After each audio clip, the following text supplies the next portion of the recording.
If it is determined that you have to take away my visa and Eloise's visa, I want to say this publicly. It could be reported. I'm not looking for fight with anybody, but we have to be honest and open. Mr. Speaker, change at the national level must focus on good governance. In this modern era of pervasive information sharing and communications, good governance is increasingly essential to maintain the people's trust and confidence in our democracy.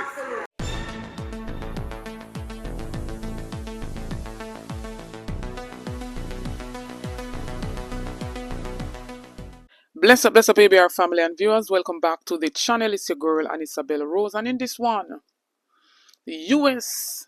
sanctions Cuban doctors program, as well as St. Vincent and the Grenadines Prime Minister takes a bold step, as well as excerpts from Mark Golding's 2024 budget debate.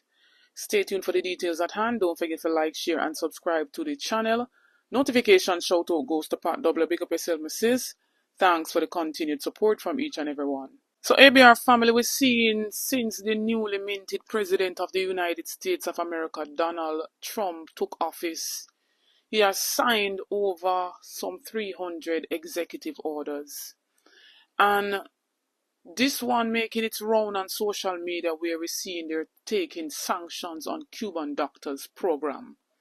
So the Trump administration has announced a new visa ban targeting Cuban officials who are tied to a decades-old program that primarily sends Cuban doctors and healthcare workers to assist other countries.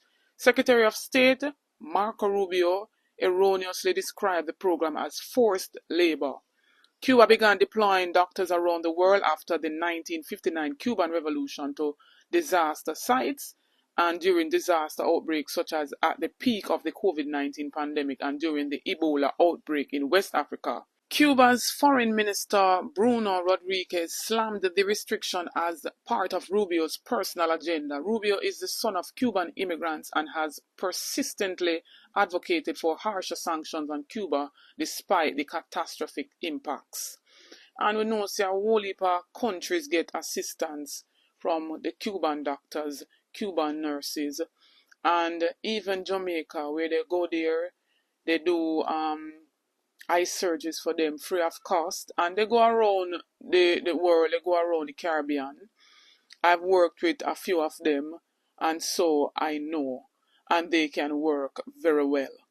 However, federal courts have ordered a pause to much of President Trump's agenda in a trio of rulings involving refugees, federal spending, and foreign aid. In the first ruling on Tuesday, the U.S. District Judge Lauren in Washington ordered the White House to pause its spending freeze on grants, loans, and other financial aid. In the second ruling, Judge Jamal in Seattle blocked Trump's executive order suspending refugees' admission and funding. And in a third case, the U.S. District Judge Amir ordered Trump administration to comply with his first order 2 weeks ago to unfreeze billions of dollars for foreign assistance grants and contracts. And I am saying they should leave the Cuban doctors and stop fighting against the programs. Anyhow, we're seeing the Prime Minister of St. Vincent and the Grenadines, Ralph Gonsalves, spoke at Isaac Buchanan bringing the heat ceremony, and he basically says that he is willing to give up his US visa to allow Cubans to continue working in St. Vincent and the Grenadines.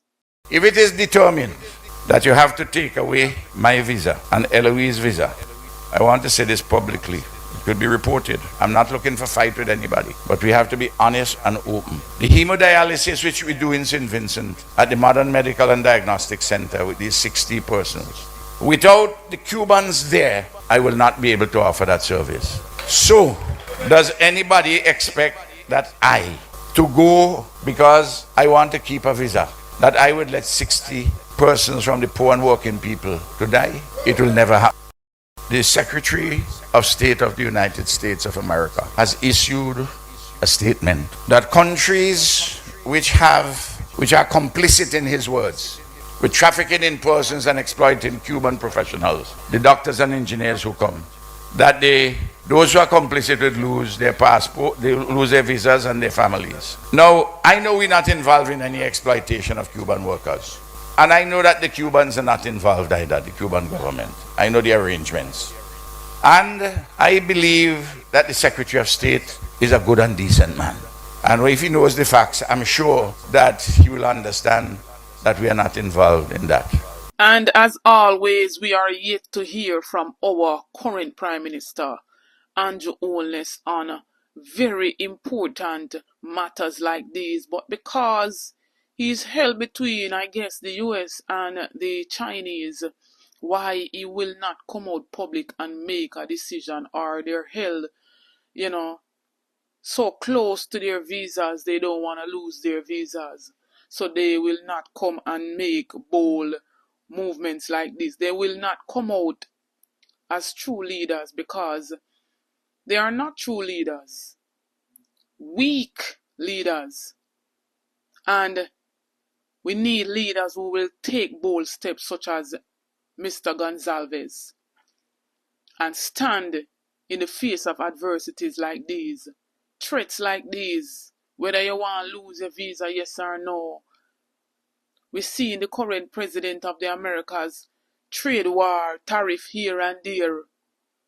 And if small islands don't stand for nothing, they will fall for everything. Now I'm about to play a clip from Mark Golding from the last year's 2024 budget debate. And in this piece of clip, we see the Prime Minister walking out when some very serious issues were raised of this illicit aid and the poor governance of the country without accountability and any form of integrity. And we await the Prime Minister's budget debate coming next week, Thursday, I believe. And we are waiting in anticipation to see or to hear if he will address any of these from last year that Mark Golding rose in the Parliament. Mr. Speaker, change at the national level must focus on good governance. In this modern era of pervasive information sharing and communications, good governance is increasingly essential to maintain the people's trust and confidence in our democracy. Citizens are demanding that their leaders uphold the highest standards of accountability, transparency, and trustworthiness. All the measures that I've outlined for implementation will only be possible if we change the approach to governance that now exists. I'll leave you with the ways, means, quality, and spirit of the change in governance that we commit to. And good governance isn't just a set of ideals. It is the foundation upon which an equitable and just society can be built. The People's National Party has always been committed to fulfilling these ideals, and we will translate these principles into tangible actions that uplift and empower every member of our society. Mr. Speaker, we are in an increasingly low trust environment. Since the JLP government came to office in 2016, no less than 8 ministers have been forced to resign or have been otherwise sanctioned for a range of serious breaches, and Jamaica continues to rank poorly on international corruption indices. The move in 2020 to take away the chairmanship of most parliamentary committees from the opposition has weakened that mechanism of holding government to account. The maneuvers to delay the tabling of reports from the Auditor General and the Integrity Commission remains a contentious matter, especially since the legal opinion on which this delay is purportedly based has been withheld from parliamentarians and the wider public. When the former speaker was forced to resign as a result of an Integrity Commission investigation, the move to replace her with the wife of the Prime Minister, so that the head of Parliament is now the spouse of the head of government, really does not sit well with the tradition that the Speaker must act independently of the government of the day. The Speaker is intended to be independent and must act independently of the government today. That is the tradition. That is the tradition. The failure.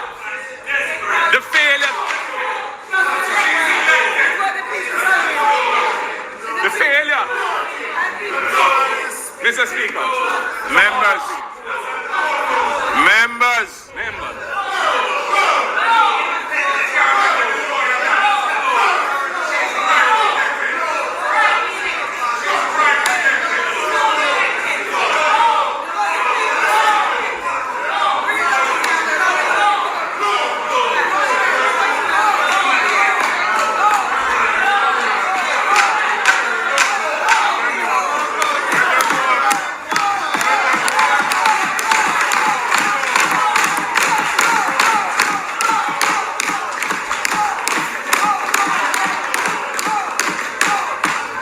Mr. Speaker, the failure to identify the so-called illicit 6 MPs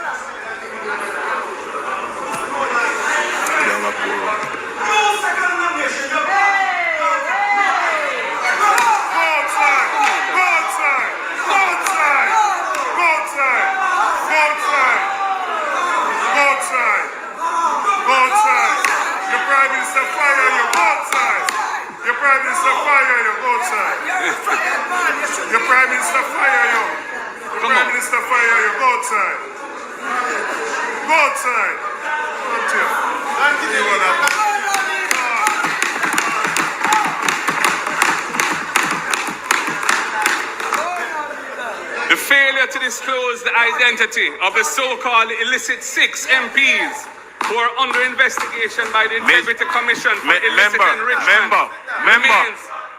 Member.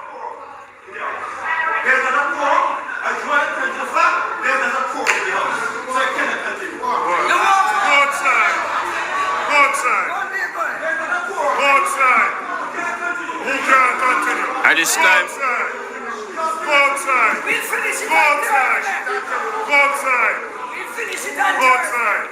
The Prime Minister fire you both sides. at this time, there's by number.